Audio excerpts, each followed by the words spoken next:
Great. Good morning and welcome to this Resolution Foundation event, A Squeeze Middle of the Decade. I'm Mike Brewer, I'm the Interim Chief Executive here, and I and this lovely panel are going to do our bit to look ahead to 2025.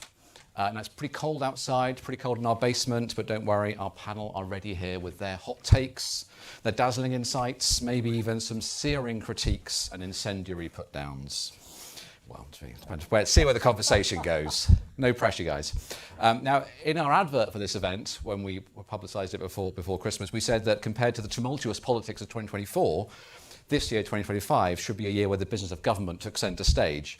Now, we've only got to January the 7th, and already that looks pretty naive and optimistic, all optimistic of us. But for those in government, it is definitely the case that as the election recedes, 2025 is the year to actually do things rather than just set out, albeit welcome, strategies and issue consultation documents. And the business of government this year naturally coalesces around the spending review, which we expect in late spring. So to help us discuss this today, I'm absolutely thrilled to introduce our panel. Gus O'Donnell is a crossbench peer and, more importantly for today, was Cabinet Secretary from 2005 to 2011 and Permanent Secretary at the Treasury before that. Pippa Crerar is political editor of The Guardian, who seems to be a repeated winner as Political Journalist of the Year, so it's really thrilled to have her. And I'm afraid we haven't got Stephanie Flanders, who's come down with the winter lurgy. And so we have the equally brilliant Greg Thwaites, who is a research director here at Resolution Foundation and an associate professor at the University of Nottingham, and will be providing us with the economic takes.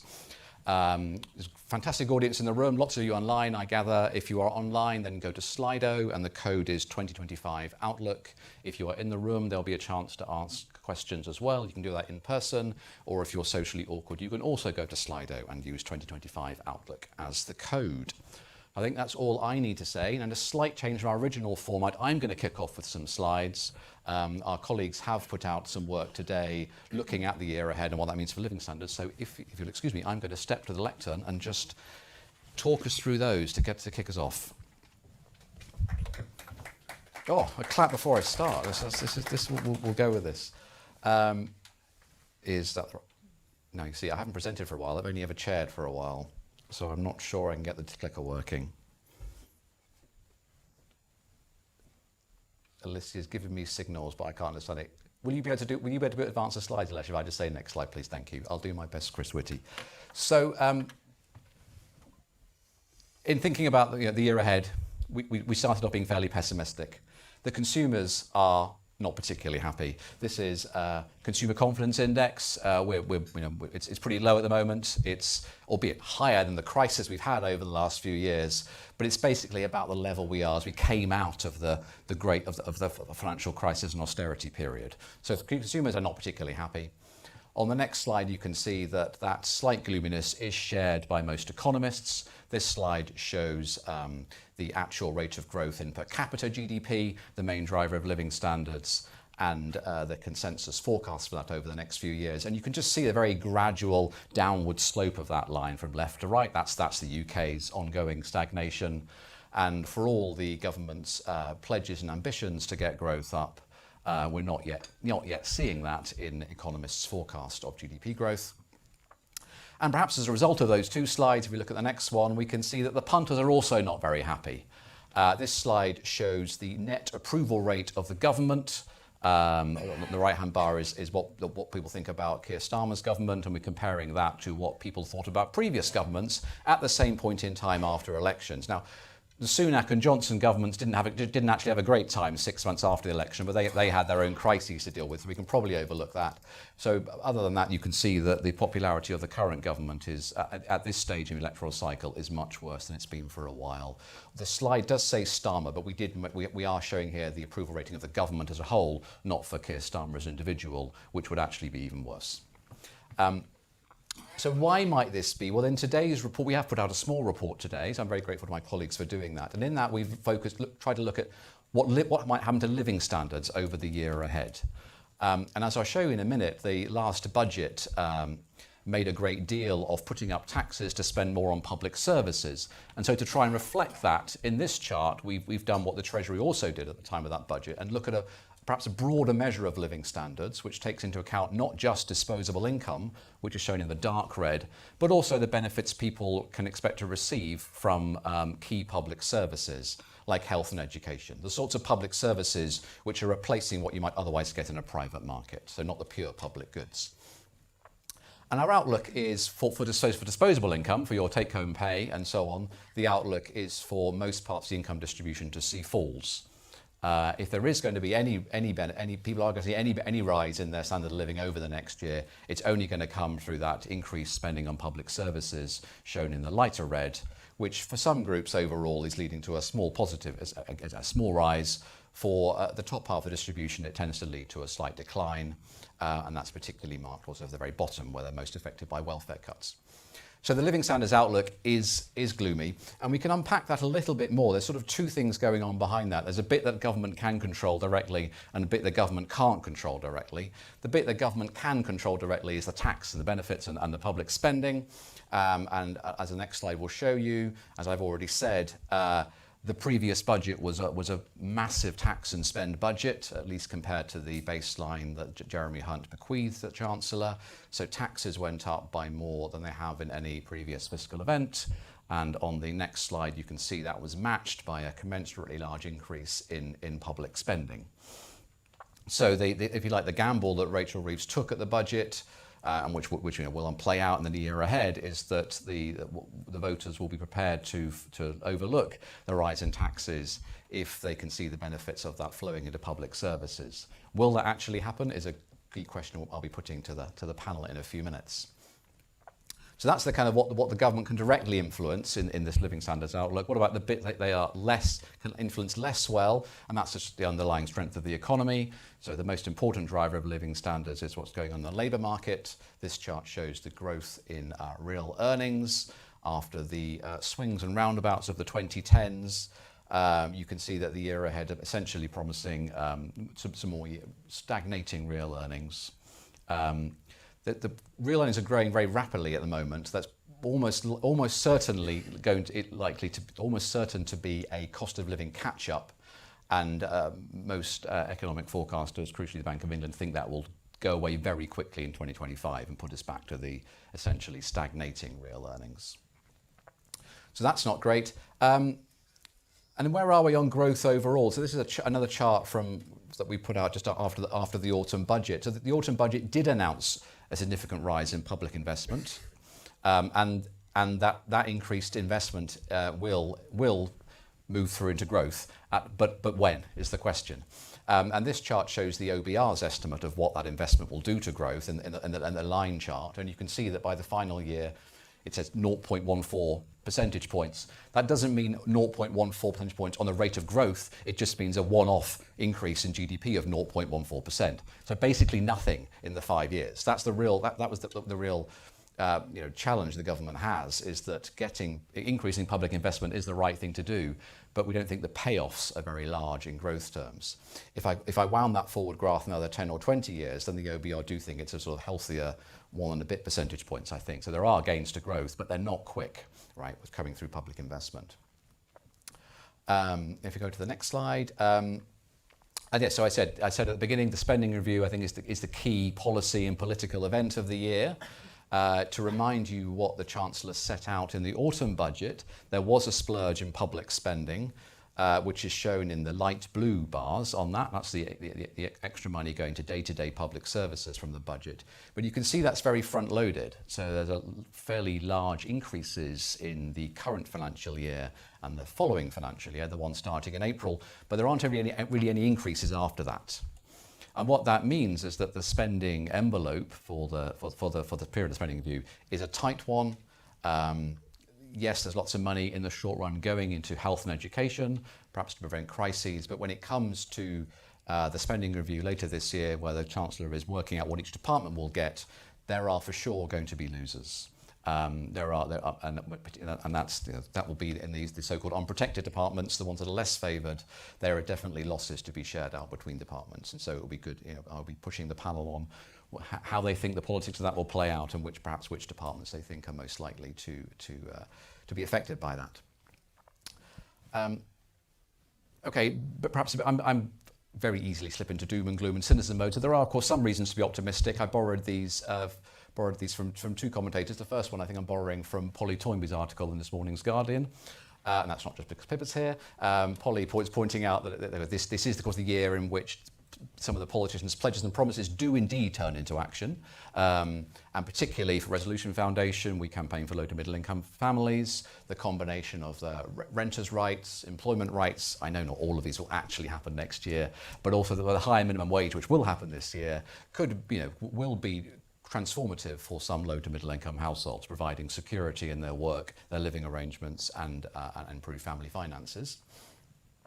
And there are also reasons to think that this economic doom and gloom cynicism is overdone. So drawing from the Financial Times last week when they did their survey of economists, one can definitely tell a story that the UK has very clear comparative advantages in areas of industry and commerce which are growing.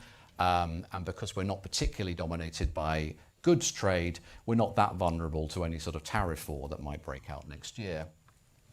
And the FT argument was basically if the government could just do a little bit to restore business confidence, if it could just tweak something to unleash business investment, there's lots of unleashing going on, isn't there? We always unleash growth. Then maybe the UK could be a powerhouse again. So that's the case for the upside.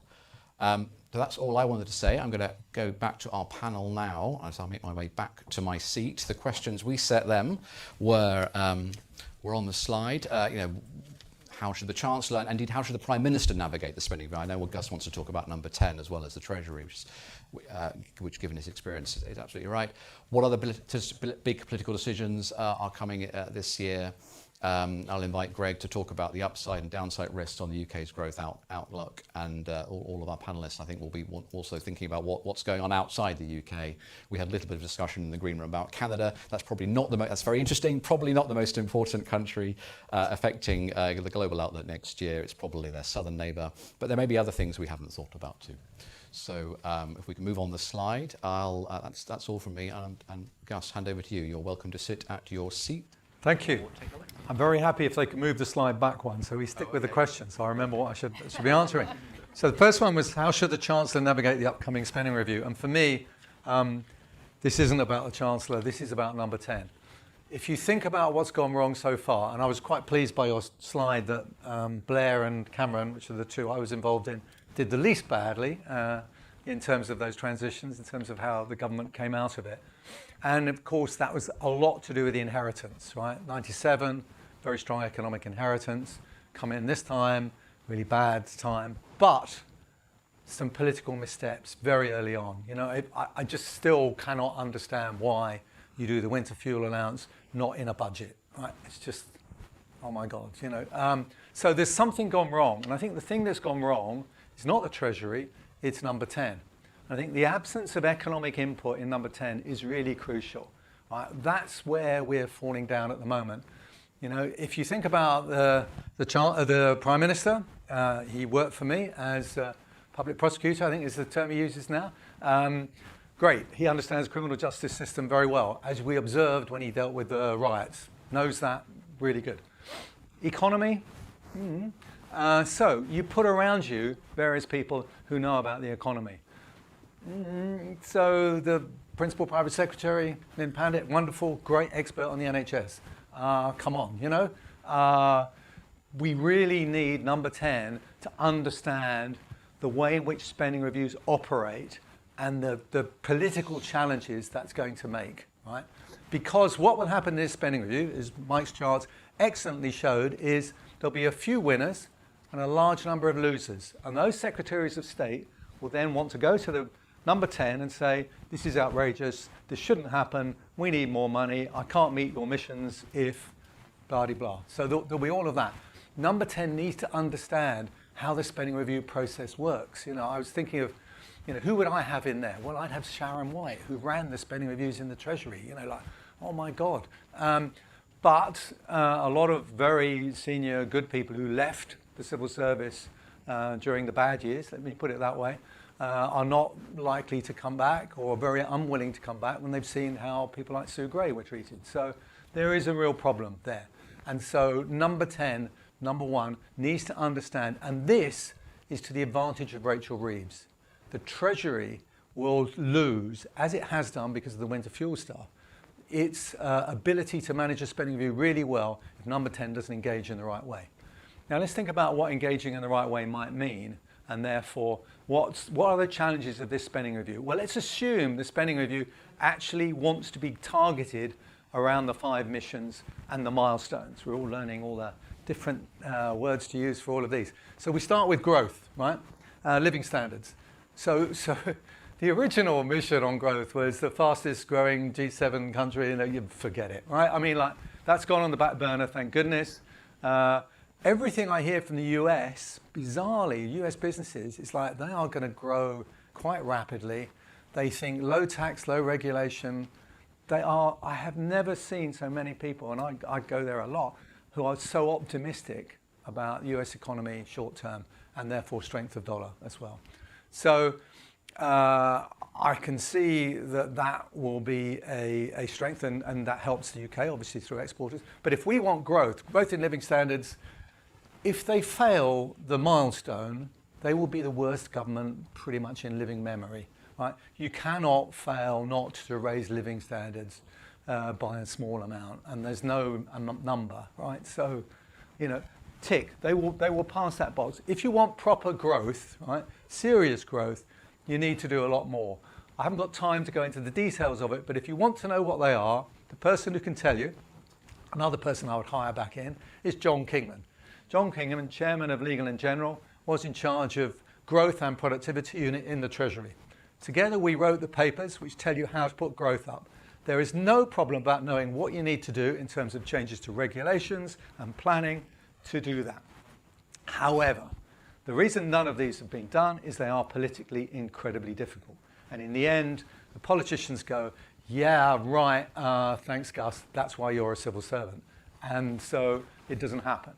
As yet, I haven't seen anything that tells me they are prepared to actually do the really tough political things. So when the clean energy thing requires you to increase the number of pylons going through the marginal constituency that you won for the first time as Labour, and the local MP says, I can't have this, I can't possibly support this, and they say, sorry, it really matters for growth, then that sort of thing we'll see if that happens. And as yet, I haven't seen it. So I do worry, and as John said, his article is a wonderful one, says we need a bigger bazooka, basically. We need something more on growth to get it going in any significant way.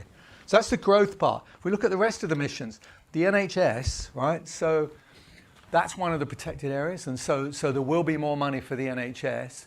The question in the spending review, and the political challenge for them will be how and where do you put it?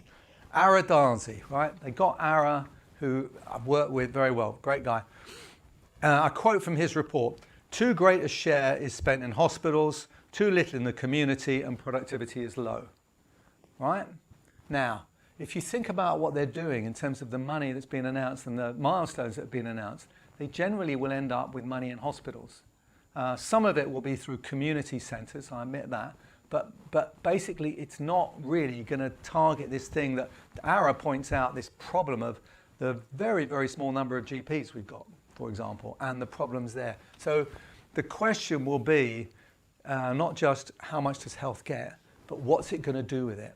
And is it going to use it to actually improve productivity in the NHS? Because we've had increases in money, which, dare I mention the IFS here, have written a report about saying that the increase in money haven't increased productivity and haven't resulted in improvements in the way one would like recently. So something needs to change. So we do need radical reform there, and that will take a while. So that's the health one. The next one, 1.5 million new homes and fast-track planning.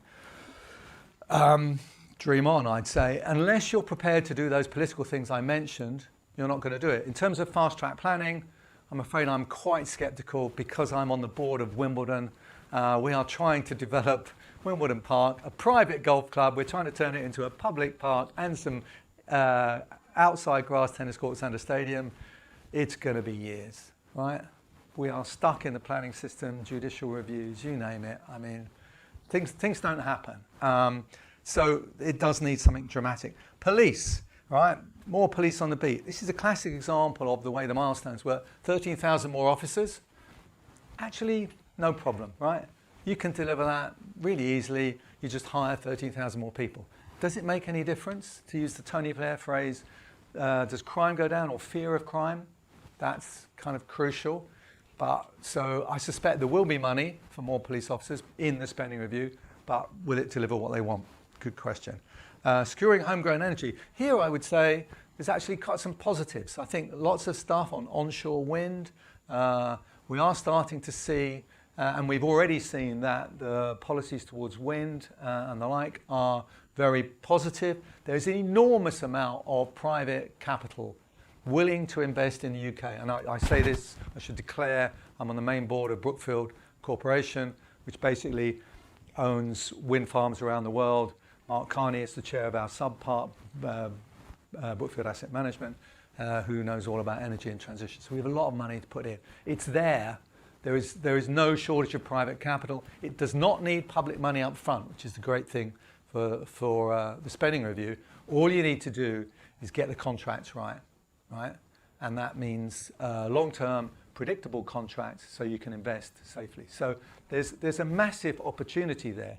That will help because we'll need an enormous amount more energy, mainly because of the one thing that I wanted to say was one of my risks was the whole bit about AI, right? The hype about AI is incredible. If I was going to say what's the most unknown, as one of our questions is, it will be a crash in AI stocks because the hype is pretty ridiculous at the minute. The idea that AI is going to transform the NHS is a joke, right? If you care about these things, and I listened to my former colleague Kieran Martin, who set up the National Cybersecurity Centre, he's told me to read Snake Oil. Believe me, the hype around AI, the things it can't do are really, really important. So there could be a crash in those stocks because they're over-leveraged. To use the term that Kieran said to me, a lot of this stuff is, and I quote, crap. Basically, there is a real problem there. So I think on the missions, that will give them a set of priorities, and they do need to talk in terms of priorities. I think the Prime Minister kind of veers away from doing that. He's got to say, and the spending review forces you to prioritise. So they've got to do that. In terms of the other things, I'll say very quickly, upside and downside risks on the UK's current growth outlook, a lot will depend on the US and how we deal with Trump/Musk. We could talk about that for a very long time, very happy to. That's difficult, but like I say, I think the US economy is in for a sugar boost. How long it will last is an interesting question. But there is certainly a lot of planned investment there. But then how do we manage that with trying to get greater access to the EU? At the same time, we're trying to not be part of the same tariffs as the EU. That's a complicated thing, which has been kind of subcontracted to Lord Mandelson. And we'll see how that goes, is all I'm going to say about that. So I think all of those things will be really important for us. The one thing I haven't mentioned, of course, which will matter with Trump, attitude to Ukraine and defence. So we talked about the spending review. The one big thing is, US 3.5% of GDP on defence. We are way below that. We've got a review going on at the moment. We've got lots of reviews going on at the moment. We need to think about how we manage our defence, and I can't see any solutions to our problems and our ability to try and be less dependent on the US, which don't involve us spending a lot more on defence. And one final thing is, one thing that I'm really put off by is on that NHS stuff, for example, talked about money and spending review and all the rest of it, but part of the solution has got to be tackling social care. And we're not going to tackle social care, not for a long time. Louise is great. I love Louise. But, that should have been part of the spending review because it costs a lot of money. Whatever you do, it costs money, and you've got to prioritise. So what we've done is push that back, which means reform of the NHS gets pushed back as well, because you've still got all the problems that result from not tackling social care, which everyone accepts we haven't done, and come up. Apart from that, it's all straightforward and easy. So I look forward to them doing extremely well and tackling all these problems in the spending review, and that they come through it in slightly better shape than they are at the minute. Thank you very much, Gus. We did have a clap. It's been a while since we've had speakers up here make the case for planning deregulation so they can build more wind farms. So thank you for doing that, Gus. Pippa, so much there to respond to. My brain was buzzing. Well, lots. Obviously, I come at this from a slightly different perspective, somebody that's an observer of the politics of it all. And I'm not sure if it'll offer you any reassurance, Gus, but we've been scrabbling around for the last few weeks trying to stand up suggestions that Keir Starmer is trying to appoint, is trying to bolster his number 10 economic operation. Certainly know that senior people in number 10 are conscious that there is this power base, if you like, in the Treasury, that Starmer doesn't have the economic fluency of Reeves or some of his other ministers, and that he needs to be able to sort of people that he can rely on his own terms to give him sort of the unvarnished truth on the politics of it, but who have the economic expertise as well. So they're aware of all of that. How that recruitment process is going, some of you in this room might know, I don't know. But if you've heard anything, obviously feel free to get in touch. But I do think it's important just to sort of, before we get onto the spending review, to kind of actually cast your mind back a little bit and think about the bigger situation about where we are now globally. And if you look around the world, I mean, we're talking about Canada downstairs, obviously the United States is on our mind a lot at the moment. You cast your mind further afield to Australia and New Zealand, and then much closer to home in Europe with France, Germany, Italy, the Netherlands in particular. These are all, it becomes increasingly clear that Britain is a rare thing. We have what is, despite all the difficulties they face, a stable centre-left progressive government. That makes the challenge possibly more difficult politically because natural allies are sort of defending either sort of defending themselves against the rise of the populist right or are indeed run by parties of the populist right. So it does make Britain look a bit more isolated, but I think people quite readily forget the scale of the majority. I mean, Keir Starmer has a majority of 165 working majority, which is the biggest in 2 decades since Tony Blair. That has not yet, the unrest that exists, the sort of anxiety, if you like, rather than unrest that exists amongst Labour MPs at the moment hasn't started to bubble over the surface yet. I mean, that could obviously still happen. And that's one of the, if we're talking about positives, that's one of the things that is going better for Keir Starmer. He doesn't have the honeymoon that I don't think anybody really expected he would have a honeymoon, but he isn't. He's having a difficult, turbulent first 6 months. But his own MPs are, for the most part, publicly at least, staying on side, and that is no small task when you consider that they arrived in power. Labour arrived in power on the back of unprecedented situation that no government in history had started with a lower share of the electorate. They absolutely gamed the political system to their advantage, winning votes where they needed to. But it means that the depth of public support for them is pretty shallow, and that makes their situation again more difficult when it comes to making some of those big, difficult political decisions, despite the scale of the majority. And also, I think that we're in a situation where public faith in politics and trust in what politicians say is lower, if not than it's ever has been, but certainly than it has been for a very long time. Certainly in the time I've been covering politics in the last 20, 25 years. And that is a very big problem for all political parties, not just this government. And is one of the reasons why they didn't come into power saying, we're going to, make these massive radical changes to, every single aspect of public life, because they knew that the public wouldn't believe them. They'd seen Boris Johnson coming in, promise levelling up, promising sort of, a brave new world post-Brexit, all these other areas, and failing to deliver in most people's minds, and saw that actually made public faith in politics worse. So I do think that the inheritance, there are huge expectations, as you mentioned, Mike, around living standards, regardless of promises that were made by Labour, and they did say that they would improve people's living standards, and they have come into power blaming the fiscal inheritance from the Conservatives. That only gets you so far, right? Wherever you sit on the £22 billion black hole, and whether that was just a useful political tool or something more fundamental, it only gets you so far, particularly for voters who actually, I think, do crave hope and change. And the election result was as much obviously about kicking the Tories out as it was any sort of ringing endorsement for the Labour Party per se. But one thing that came across to us in all of our reporting is that people wanted change. They wanted to feel that their lives were getting better, that their living standards were improving. And 6 months on, now, Keir Starmer and his party have nowhere to hide. You know, this is all on them now. And then just throwing quickly ahead to the spending review, as the others have said, this is there's some invidious choices facing the government, not least because of the way that they probably wisely, but nevertheless creating a more difficult backdrop, have boxed themselves in with their fiscal promises.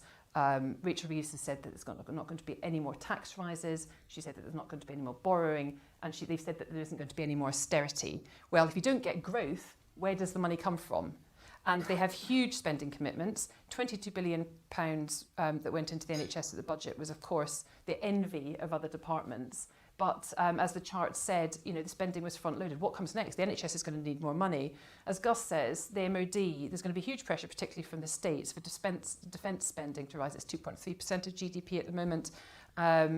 Trump will put pressure on NATO to increase that to 3% to bring it more in line with what the US is spending, particularly if the US sort of pulls out of Ukraine or at least sort of downgrades its commitments to Ukraine, and there's an expectation on Europe to step up and defend its own frontier more fully. We've heard a lot from the government about how there's going to be a sort of a recalibration on welfare from sort of benefits to work. We've had very little detail yet on how that's going to happen, or indeed how the sort of the billions of pounds of savings that are being sort of hinted at are actually going to transpire. We've got problems in prisons, which are literally crumbling. We've had promises on transport and infrastructure spending. Where's that money coming from? Councils are on their knees, not least because of the huge pressures of adult social care. And that has just been sort of, they would argue, not kicked into the long grass, but I think most of us would feel differently. So all the questions about where that money is going to come from to repair public services, which is probably, along with improved living standards, they're the two things that this government has to promise, has to deliver. And they know it's about delivery, particularly in the political context of a rising populist right. They know that it's all about delivery, but the way that they've sold that, if you like, has changed over time. When they came into power, they talked about making small material differences to people's lives, incremental steps that everybody would notice. No more potholes in your roads when you drive down them, or being able to get your GP appointments at 8 o'clock rather than having to wait till 9 o'clock. Or, we can all think of countless examples in our everyday lives. And they thought that would be enough just to convince people that things had changed. I think over the last 6 months, they've realised that that's not enough. It's not just about delivery. It also has to be about claiming that delivery and showing people that the changes that they have made will make differences to their lives in quite radical and fundamental ways. And that, again, is very, very difficult against the spending review, against backdrop, and we'll see that in the spending review with all the different departments jostling for money. I think we'll probably we've already spoken about growth, but I'm sure we'll come onto it more, and whether the promises are, it looks totally anemic at the moment, and very, very difficult. I just think I'm conscious that some of the figures that we heard before Christmas, which were pretty poor, were from before Labour was even in power, before pre-budget anyway. And then so the next sets of figures we're going to get are going to be post-budget. We've heard a lot about sort of consumer business confidence, and I can't see figures improving anytime soon. So difficult, very difficult for Rachel Reeves as well. And inevitably, people are already asking the question, which seems like astonishing to me, really, given the scale of majority, is Keir Starmer up to the job? People close to him say one thing he's very good at is keeping his eye on the prize, the horizon, not being distracted by what he's variously called side winds and other things, distractions, and that he will want to sort of maintain the focus on what he needs to be able to deliver ahead of the next election, so that people think, well, you know what, Labour has made a marginal improvement in my life. Let's give them a second term. But I think it says it all that already there are questions about whether he's the man best suited to do that. I think he probably will stay the course until the next election. But as we've seen from the last 5 years in politics, 3 prime ministers we had, 3 Tory prime ministers, wasn't it, since 2019? Anything is possible. And we are obviously, in extremely difficult times. I'm assuming we're going to come on and chat a bit more about the States. So I'll leave my comments on Trump for that. It's probably enough for me for now. Thank you very much, Pippa. And Greg, I'm going to invite you to talk about the economy and growth. Before I do that, on one thing Gus said I can respond to. Gus was, I think, rightly singing the praises of John Kingman and his work on growth and productivity, and forgot to acknowledge, how could he, our own small contribution to that matter. I mean, I think the answers on how to solve growth are pretty much widely known. We spent 2.5 years and several hundred pages showing how to get shared growth, and the government is, as Greg probably going to say, does know that and is beginning to make the right steps, at least at a strategic level, with the industrial strategy white paper earlier this year. But Greg, go on. We need to be careful about this in the sense of we should learn the lesson from Biden. The US economy grew extremely well, right? Living standards went up, right? If you think that's what it's about, think again, right? It is people's perceptions of how their lives are going. And if you asked in the American, and again, watch this very closely, inflation was a really big thing. And actually one of the good things for the UK is I think I have great trust in the Bank of England, and looking at Charlie there in the front row, I have to say that, that they will keep inflation relatively close to target. So I don't think that's going to be the problem. I think the problem is going to be the difference between perceptions and reality. And that will be a key thing. And they need to start measuring how people feel much more as alongside, the whole life satisfaction stuff to me would be absolutely crucial, and which was crucial in explaining the 2016 election, and may well be able, in Trump, and may well be the answer to what happened this time. Okay, thank you. Greg. Okay, thanks very much. So we start from a position where the economy is shrinking in per person terms. So Gus pointed out that the government set itself a very easy target, which is to make the economy grow in per person terms. It's shrinking in per person terms at the moment, and it's smaller now in per person terms than it was 5 years ago. And this is why everything seems so difficult, is that we're dividing a shrinking pie. The official forecasts are for things to get somewhat better over the next year or two. And it's easy to think of upside and downside risks around that. But the key point is that all of the government's numbers, to the extent that they add up, only add up in a world in which the economy starts growing again. So it's not like getting the economy growing again would be overachieving. It would just be returning to normal and making the public services payable for. I think on the upside, the big upside risks would be that there's a boost of demand from higher government spending next year, and maybe that will offset some weakness in the private sector. So we've seen employment start to falter in the economy, and the government's going to be hiring lots more workers next year to provide these extra public services. Maybe that will come at a good time. And more generally, there are good reasons to expect productivity growth not to be as appallingly bad in the next few years as it has been in the previous ones. I think the biggest question I have is whether the Brexit drag in the economy is over or not. So it's been very difficult to disentangle that from everything else that's been going on. So for example, COVID hitting around the same time, and we don't really know whether the drag from Brexit is done or it's still going. And that for me is the biggest unknown. And then the biggest downside risk I would say is that the inflation that we've seen over the last few years remains more persistent, and the Bank of England needs to do more than it thinks it has to at the moment to squeeze that out of the system.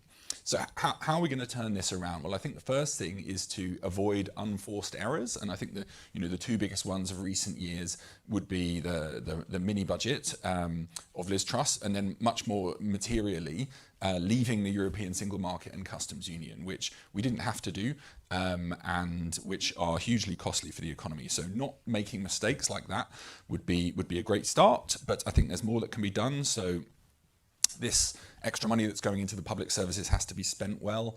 Gus has already talked about how difficult it is to build. That the example we like to use most here at RF is that there is the Norwegians managed to build the world's longest road tunnel.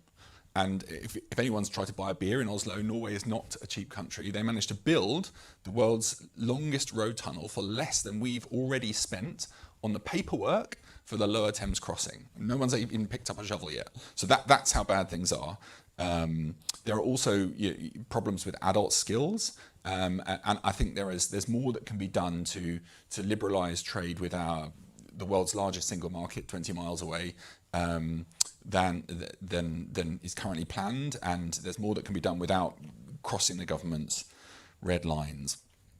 Stepping back, the UK is like a moderately prosperous advanced economy. The situation is not disastrous when you compare us to anywhere except the best. So the richest parts of the world are Northwest Europe, excluding the UK and the United States. And once you get beyond that, we're doing respectably, but perhaps not as well as we've been used to or would like to. We don't have a smaller government as we used to. That used to be, for some people, an advantage, and it's very popular with some business people, but it's not the case in the UK to the extent that it used to be. And the important thing to remember is that while we're talking about what politicians can and can't do, they're kind of, for me, they're foam on the waves of these huge underlying trends that are going to happen whether we like it or not. And there's aging. So this is the decade now where the baby boomers are actually starting to retire, and we're seeing what that's doing to public services and to the size of the labour force. There's going to be a huge issue with migration, I think, over coming years. Whatever you think about it, the forces that are driving it to do with gaps in prosperity between countries like the UK and other countries to which aren't very far away, in which we have huge linguistic and colonial historical links to, are very large, and there's a huge gap in the birth rates between those two countries. I think, again, as Gus pointed out, we've paid for a large part of the expansion of the welfare state in the last 70 years in the UK, basically by cutting defence spending from around 9% of GDP, which is a colossal sum, to about 2% of GDP since the Korean War. And we've been able to make health and education bigger and better just by switching that money. We can't do that anymore. Public defence spending probably needs to rise, if anything. And I think this brings me on to kind of my two big known unknowns. Or they would be, one is AI. So I suppose the counter argument to it being overhyped is that the railways had periods of being overhyped. There were booms and busts in railway stocks, and yet they were transformative for countries that adopted them.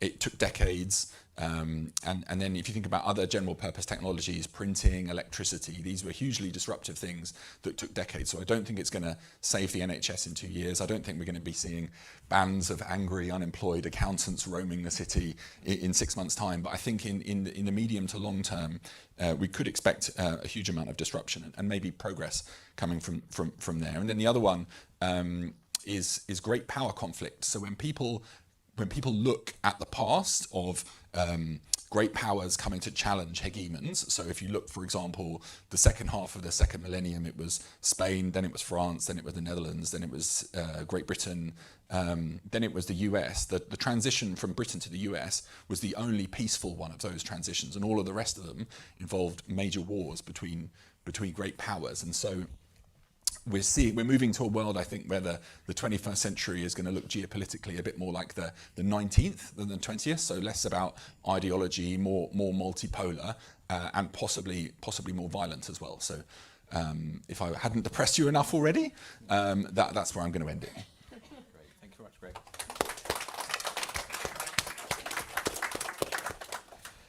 Okay, I think we'll start, actually. We'll start with America, because both of you hinted that you had more to say about the US, and then let's do America first, the US first, and then I'll come to the audience in the room for some questions, and we'll try and bring it back to the government and maybe number 10. So when thinking about the US, there's the implications for the global economic outlook. What might it mean for trade and tariffs? There's the implications for the US foreign policy and defence policy, and the knock-on effect that might have for the UK, and there are probably other ones as well. You've touched on those, both of you, but let's elaborate. Gus, do you want to go? Oh, well. Yeah, okay. Go first, yeah. It will certainly be, so what happens after the inauguration on January the 20th, I think it is going to probably be the main external event, or one of the main events that we will all be watching, because there's an awful lot to read across to what happens in British politics. And it certainly feels to me that the biggest uncertainty for the UK economy this year, is what happens in the United States, and specifically whether or not Trump goes ahead with threats to impose tariffs and what that means on our exports, and indeed, how much of a problem that is for manufacturing and industry here, or whether indeed we get caught up in the crosshairs of a trade war between China and the States. It's probably one of the biggest unknowns. Inflation obviously has come down. Gus mentioned that. But much of that going forward, or some of that going forward, will be dictated by what happens in the Middle East and Ukraine, specifically the impact that could have on energy prices. And Donald Trump clearly is going to play potentially a big role in both those conflict zones. And China, Rachel Reeves is off to China this weekend. We've seen a shift in British government, the British government's approach to China.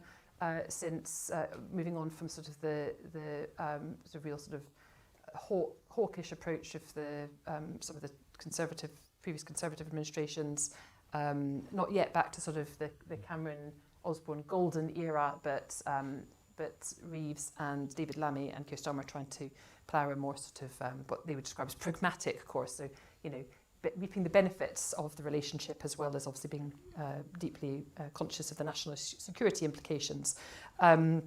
But again, what Donald Trump does on China, whether the action follows the rhetoric, and it's worth bearing in mind that last time round on much of this, the action didn't follow the rhetoric, but nevertheless, we've heard the threats, so we'll be keeping our eye on that as well. And then there's a much more sort of political element to it as well, how much Donald Trump actually interferes in British domestic politics. Obviously, he is close to Nigel Farage, who hits well above his weight in terms of his parliamentary representation. And although I was quite interested to see over the weekend the reports from some Republicans around Trump who suggested that maybe Farage has been slightly overstating the strength of the relationship and the importance of the relationship. Surely not. But one element of that is, of course, the money that could potentially come in to reform. Very turbulent relationship with Elon Musk, so I'm not sure we should necessarily expect him to find his way around the Electoral Commission rules to support reform. Goodness knows where he'll end up putting his money, but that could be a game changer in terms of he's obviously quite volatile if he switches back to reform, or indeed even the Conservatives. Kemi Badenoch was over in the States. She met JD Vance. She and her team have been courting. Her senior Conservative team have been courting Republicans, trying to re-establish links between those parties, and rather than sort of cede that ground to reform. And I think it's just worth reflecting on the 2016 to 2020 period. And while it is the case, as I say, that the action didn't always follow reform, Trump had no concerns about being deeply unhelpful, even quite humiliating to Theresa May at the time, when it came to her attempts to produce a TCA, the Brexit deal with the European Union. And one of the things Keir Starmer wants to do is to sort of smooth relationships with the EU, so that to the benefit of our economy, some more alignment in certain areas. And if Trump decides he wants to, put a grenade under that and blow it up, then we probably shouldn't be too surprised. And then the final bit I'd just say about the personal relationships, because I think Keir Starmer says that in terms of foreign governments meeting foreign leaders, the personal relationships are the thing which matter most to him. He's made a huge amount out of one dinner he had in Trump Tower in September, I think it was, and we've heard David Lammy repeatedly tell us about the second portion of chicken he got served by Donald Trump. But nevertheless, they seem to have got on all right, if that counts for anything. And Starmer is planning to go over at the end of January, beginning of February, as soon as possible, as soon as he gets an invite to the White House after the inauguration, and will be very keen to try and at least sort of establish early good relationship, because there will be bumpy times ahead. Thank you. I'll come to Greg next. I mean, on the if things get hairy when it comes to trade and tariffs, though, I mean, I said in my introductory remarks, Britain's probably in a reasonably safe space. But what do you think? Yeah, I think I wouldn't expect special treatment from Donald Trump or from the US. And that's for two reasons. One is he doesn't seem to be a man who does people favours for no particular reason. And then secondly, I was reminded of some advice when I was worried about what people were thinking about me. That person gave me the advice, if you're worried about what people are thinking about you, the answer is probably not very much. Like, I don't think we're a hugely significant, we're not very important for the Americans, so I don't expect any special treatment. But I do think that there are some features of the UK economy which mean we might be less heavily damaged than otherwise. One is that we specialise in services, and they don't seem to be yet in the frame for higher tariffs. Another would be that we run a trade deficit in goods with the US, and that's known to be a number that Donald Trump focuses on a great deal. And then thirdly, we might get lots more cheap imports from China, the ones which are diverted from the US or from other countries which would otherwise sell to the US. So I think those are all reasons why it might not be as bad for us as for some other countries, but it will be worse than if we hadn't left the European Union, because the positive case for Brexit was predicated upon a kind of liberal international trading regime, and we're not going to have one of those. Can I just quickly say as well, though, it's not, in addition to sort of the economic relationship, the political bit. I mean, Trump loves Scotland, well, at least his golf courses, and he also loves the monarchy. And don't underestimate how far that sort of that pomp and ceremony goes. You know, he was absolutely, there's pictures of him with the Queen when he came over for the state visit last time. He was pretty much salivating. So, you know, we have a few things in our back pocket that we can, you know, deploy if we need to. So yeah, I worked in the British Embassy in Washington twice in my life in the mid-80s, mid-90s. So I have worked on how you establish these relationships with new presidents. And I agree with you. First of all, Greg's absolutely right. They don't care that much. They really don't. So don't get carried away about special relationships, right? They're big, they're closed relatively to us. They haven't got passports, right? So they don't like traveling outside, particularly Trump supporters, you know, like just don't think that they really matter as much. But they matter hugely to us. If you think about the Five Eyes relationship, you think about our nuclear relationship, there are so many things where we are joined. And the truth is, those joins are very strong at the sub-presidential level. They are strained enormously by this president because, frankly, if you're in the CIA and you tell something to the president and say, but for whatever you do, don't mention this publicly, you are not sure that that will happen. So there's a real problem there. And that will be a challenge, I think, which our agencies, I'm quite confident, will find ways through. So there's that.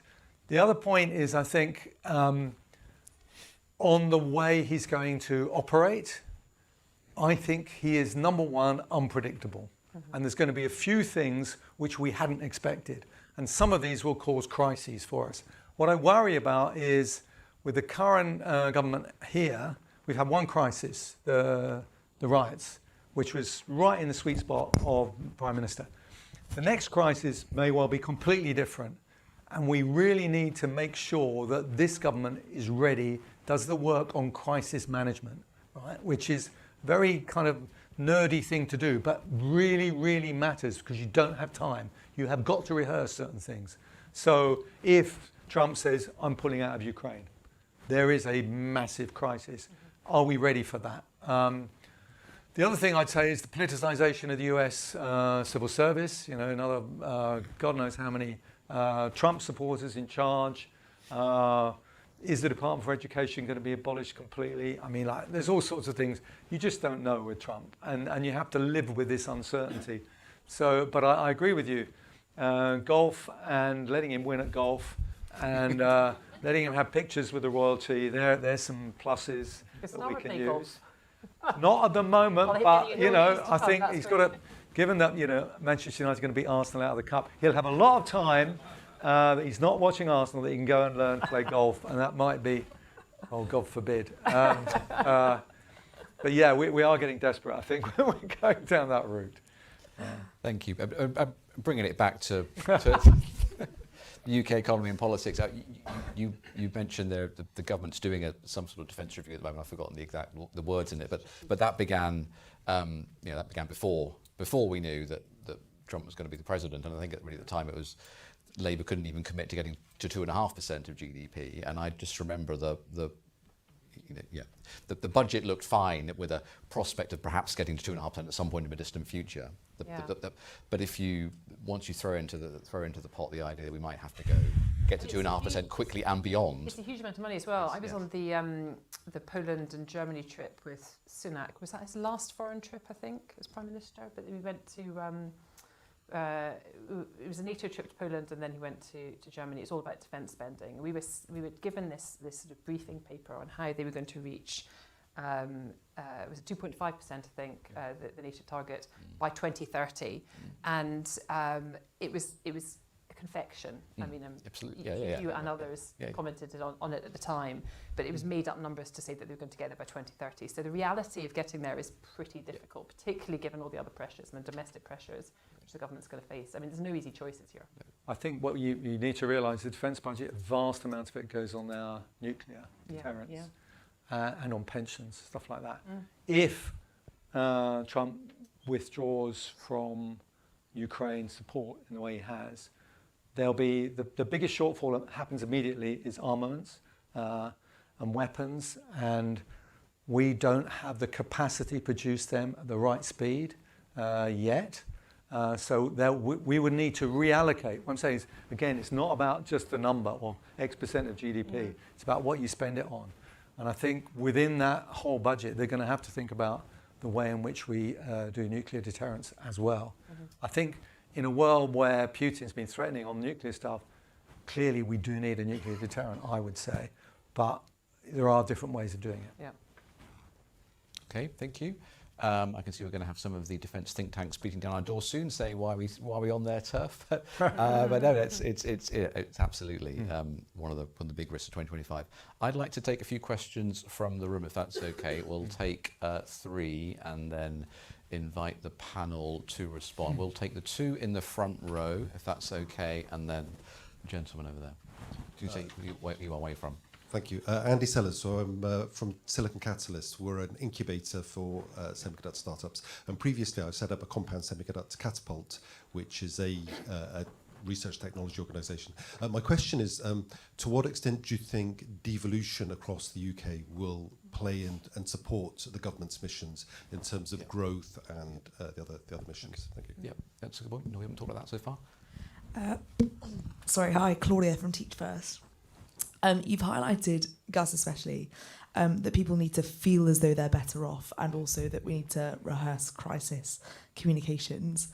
But I'd love to hear from the panel why we think this government's communications are so poor at the moment in terms of helping people to feel better or to feel more positive. Why is it that we're casting a narrative of doom and gloom? And do you think here can change that if we've got this political economy outlook for 2025? Thank you. That's a great question, and we'll do glasses, second row, white jumper, cardigan. Thank you. Good morning, Julian Jessup from another think tank. It looks highly unlikely that growth is going to hit the OBR's 2% forecast for this year. I mean, Pippa partly touched on this. Business confidence in particular is very weak. I think they'll be lucky to get 1%, and growth might even be weaker than the figures we had last year. And at the same time, interest rates are already a lot higher than the OBR had anticipated. I think that's actually the bigger risk from the US, is that continued high interest rates in the US will maintain that upward pressure on UK yields as well.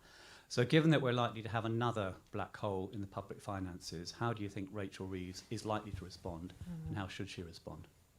Thank you. I was going to come on to that topic next anyways, but why don't we, Gus, do you want to go on comms? Comms. As a former press secretary to the Prime Minister, comms matters to me a lot. And I remember 97, Alistair Campbell, who, when I'd been press secretary, he was a member of the lobby, so I knew him very well, coming in to number 10 and really rejigging the system amazingly effectively.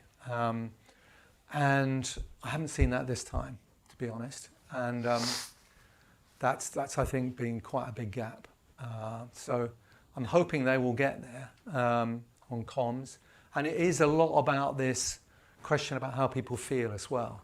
You know, if you think about, so you teach first, I can't resist. Think about what they're saying about children, right? Think about what we've got in the member of the House of Lords. We've got the Children's Wellbeing Bill coming through. There's nothing in that bill about measuring the well-being of children. Right? We've got it in Be Well in Manchester, fantastic project. We could do it nationally. We could make a huge difference. When people talk about PISA results, they talk about, oh, we're doing a little bit better in reading and maths. Our results on the well-being of our kids are abysmal, and they're getting worse.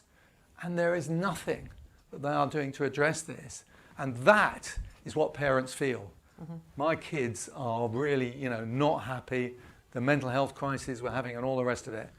They've got to start addressing this idea of how do we actually make people feel their lives are better.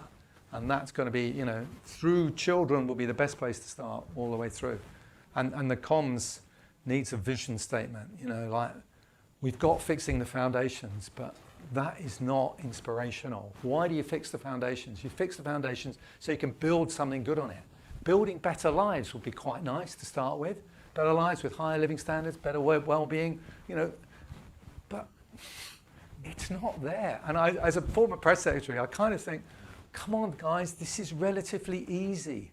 And that allows you, with the spending review coming up, let's have the vision statement and how it all fits instead of yet more milestones, missions, steps, foundations, doesn't really work.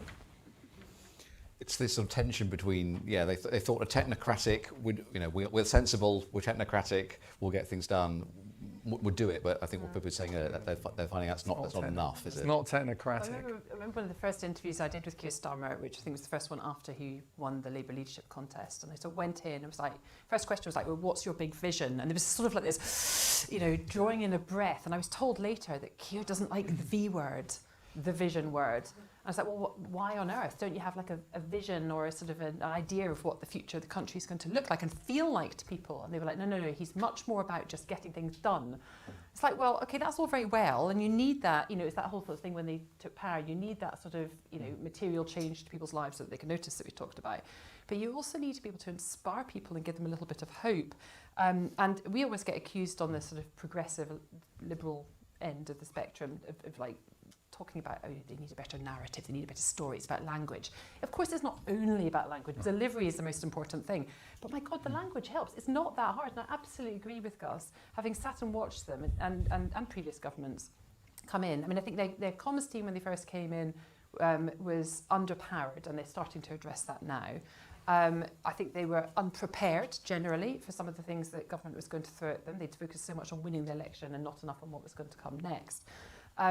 But I also think they get sort of bogged down, maybe because of the leadership at the top being quite sort of technocratic and bureaucratic, in thinking about things in sort of like Whitehall speak, rather than sort of saying things like, we want to put our arms around, we want to put our arms around you, and we're on your side, we're on your team, we're going to, this is me off the top of my head, but just making people feel reassured that the government is working for them on their behalf, rather than sort of, some abstract, just sort of like, in the background, playing around with technocratic, bureaucratic aspect of things. Anyway, sorry, didn't mean to say all that. Thank you. Greg, anything to say on the devolution aspect? And then we'll come on to Julian's question. So I think with devolution, first thing to notice is that certainly England is one of the most kind of fiscally and politically centralised countries in the advanced world, and so there's plenty of scope to have devolution. One thing that's really germane for improving public services is to note how well or how badly the public services are doing in places where they're under devolved control. So let's look at the health service in Wales and Scotland and Northern Ireland, where it's not obviously doing better than the UK, and sometimes much worse. Sometimes even though it's better funded. Different starting point, though. In terms of poverty and so on, public health. Yes, but I think it's also the case that the direction of travel has not been the way you want it. So I think there's one of the advantages of devolution is that you get to learn from other people's successes and failures, and so that might be one way to see a bit more policy experimentation and focus on what works. Yeah. And then on Julian's question was basically that the OBR's forecasts for next year probably already look too optimistic. Doesn't that pose a problem for the Chancellor? Pippa referred to the fact that the Chancellor seems to have boxed herself in by promising no more tax rises, and it links to a question that somebody online asked. Actually, I think it's probably one of Julian's colleagues called the Resolution Foundation once that said that we never saw tax we didn't want to rise, didn't want to put up. I said we quite like tax and spending is the idea. So there's a question asked by Chris online, if we can show that, which is a helpful antidote to that. So Chris is obviously not from that. He obviously thinks differently. So many people will say that will say that the tax burden is at a record level for the UK, albeit a lot lower in some of our other countries. But given that the Chancellor has effectively boxed herself in, given that the OBR's forecasts already might seem a bit optimistic, how should the Chancellor respond either in March or in the budget in this autumn? Greg, do you have any views? Yeah, I've a couple of things to say on that. The first one is that I think it's going to be difficult to cut spending on public services unless we either make them much more efficient or privatise the biggest one in some way, the NHS. And so I don't think the Labour Party is about to do the second one, but they'll try very hard on the first. But until we see the results of that, it's going to be very difficult for them to cut spending. On entitlements, working age benefits are already quite low in the UK. They're rising for people with ill health, and the government's committed to cutting those without being 100% clear about how. I think that if I was going to look for where the government might raise money within its red lines, they could go back for some more employer national insurance. Now that would of course be painful and suboptimal, but they may not have any choice if they want to stick to their red lines. The other place to look is in the Bank of England, actually, where they are paying large amounts of interest to the banks that have accounts at the Bank of England. Other places don't do that, and there's a discussion to be had about whether that's some money that the government could raise, so taxing the reserves or remunerating reserves at the Bank of England less. Yeah. I think the point that Chris makes on Slido is absolutely right, that we have had decades of politicians failing to have an honest conversation with the public about tax and spend. And we as a population have very high expectations of public services. We want European level public services, and US levels of taxation is the way people put it. But I think that's right. And I don't think anybody, at least of all Rachel Reeves now, frankly, given everything she's dealing with, but I don't see any politician standing up and saying, we need, British people, you need to decide what you want, right? Because you can't have it all. It's not sustainable. Very hard to do, though. Yeah, that's the problem. It's politically difficult. We know what to do. On the raising more money, the obvious answer is you look at the back of any Treasury document and you'll find tax reliefs and you'll find billions, right? And that's the place to look. If you look at what's happened on pensions, right? What has made the biggest difference to low and middle income earners on saving more for their retirement? Answer, without a doubt, billions on auto-enrolment, switching the opt-out. That made more difference than all the tax reliefs. And if you want the evidence and you're into the academic economists, look at the work by Chetty, American Economic Review. It is obvious what you should do economically, but politically, they're not going to do it. But also the burn, frankly, by the first probably most controversial and difficult decision that they've made so far is over the winter fuel allowance. That was a Treasury recommendation. That was day one, Rachel Reeves saying, come in, how can we save this money? Treasury saying, do this, and her going, okay. They lacked the political antenna, or what? But that's where the world of politics and the world of the Treasury kind of run headfirst into each other. But you have to realise that civil servants really aren't stupid, right? No, I know that. We are politically quite astute. We've been through lots of these things. I cannot believe, if I'd been perm sat in the Treasury, I would have said, you are kidding. Do winter fuel allowance on its own? It's one of the stupidest things ever. Taking money from poor people and giving it to rich people is really dumb, in my view. Do you think it was her idea rather than No, I don't know. But I'm just saying, no, it would have been on my list of, as you're saying, what should we do? Yes, number one, stop taking money from poor people and giving it to rich people, which we do a lot, right? That would be my easiest thing Yeah. to do. But how do you do Yeah, it? exactly. You do it in a budget. And they have acknowledged have that they packages. they have acknowledged that they got the timing wrong, the messaging wrong, the mitigations wrong, Yeah, all the yeah. rest of it. So it's a learning thing, but it's like you do realise that there was Treasury and number 10. Both should have said, someone somewhere should have said politically, please, miss, we're not sure that's right. Thank you. I've got another question online, just to help bring us towards a conclusion. Skip to the last one, really. Anonymous is after some optimism. What is working? Give us some hope. Let's not be too doom and gloomy. And that is also a good cue to go to our poll. I know Alicia's doing all the work here behind the scenes. So I'm going to, I'll ask the panel to reflect on, to go into optimistic mode.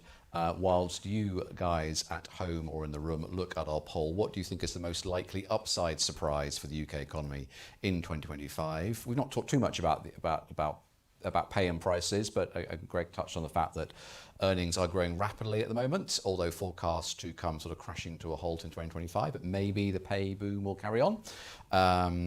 Inflation is obviously nothing like as scary as it was a couple of years ago, but is predicted to be moving fairly slowly back to 2%, not as fast as we might have liked, but maybe again we'll get a surprise and inflation will fall, which will be good news for living standards.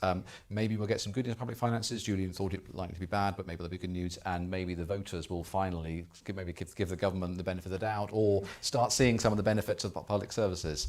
Anyway, so those are our ideas. You can get voting. I'd like the panel, challenger panel, to bring us towards a conclusion by talking about what might go well for the government, or what might go well for the country in the year ahead. Greg, can I dare start with you? You can stick with me. Okay, so I think that the UK economy has fallen so far behind the global frontier that it actually is big enough now to be an opportunity for us. So it's normally the case that poorer countries further from the technological frontier, grow faster. So you've seen that in East Asia, which was able to grow extremely quickly. You're seeing that in Central and Eastern Europe now. And I think the one of the upside cases for the UK is that this huge gap that's opened up with the US is one that's actually now riper to close, because we are so bad it's easy to catch up. Yeah, if you like. Yep. No, that does make sense. Sorry, I was putting it in a pejorative way, but I definitely there's large scope for catch up is a thing. Catch up is a thing, exactly. There is scope for easy productivity gains if we can adopt some of the management practices or ways of organising our economy that other countries do. Gus, don't link yourself to these four. I would say there's a possible upside in that if Trump comes in and says, I'm not supporting Ukraine in the way I have, there may well be a forced resolution of that. If there is a forced resolution of that, one can imagine energy prices coming down. That would be a global stimulus. It might allow us also to explain to Trump that in order for him, as he's pulling out, we need to engage much more with Europe. I would love us to join the single market. I think that would be a massive boost to the economy, and that would be pay better, prices, less pressure on prices. That will all help public finances, and the punters. It's wonderful. Love it. My upside. Yeah, I think that's the extreme end of the range of upside, isn't it? I'm an optimist. But what do you think Keir and Rachel will be hoping for? Well, I mean, quickly though, just before I say that, I think I was looking at some research which talked about issues where the public regarded the government has done well and indeed poorly, but let's concentrate on the well since we're focusing on upside, and where they sort of crossed over with issues which have cut through. And the issue where they think that the government has done well and that has most cut through has been the increase in the minimum wage. So I think you shouldn't underestimate the sort of real-time impact of, yes, with the caveats around earnings, but the impact of wages going up and how that makes people feel. And as we, to your point, talking about how people feel, I think that's a really, really important one. Look, Keir Starmer is a better Prime Minister when he is feeling self-confident. He is a much worse one when he's feeling beleaguered and unsure. And he has in recent times felt pretty beleaguered, right? I mean, for all the obvious reasons that we've discussed. But if either the upsides or any of the upsides that others have mentioned come into play, the economy ticks up a bit, the situation in the States doesn't quite play out as we expected, then that might doesn't take much, that might put a little bit of a spring in his step, and he will feel more confident again. And one of the sort of the byproducts of him being more confident is that he becomes a better communicator. He talks human rather than sort of like, sorry, the civil service got all the goop. And So unfair. And that is, well, you know, missions, targets, blah, blah, blah, blah, blah, blah. They were all done in opposition. But they were all, sorry? They were all done in opposition. There wasn't a civil servant anywhere near them. Keir Starmer was a civil servant, or was a civil servant. He was DPP. Anyway, well, we can take this. Slightly we different. continue this afterwards. But I do think that he becomes a better communicator when he becomes more confident. So hopefully, one of the byproducts of upsides is that. So it's a virtuous circle. Is a virtuous circle. Yeah. Okay. That definitely that makes sense as well. Let's see what you all thought. All right. Okay. Pay boom coming. You heard it here first. Well, that'll be good news for.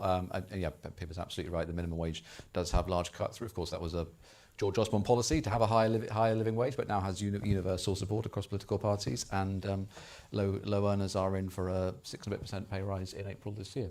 So yeah, that is a real thing that government's doing. So they should get credit for that, and it looks like you guys are optimistic that may continue. So look, we need to. Live voting's changing as we look at it. We need to bring this to a close. I'm very sorry I've overrun slightly for those of you in the room who've been trapped. But thank you very much for joining us. Let's just thank our amazing panel for this discussion.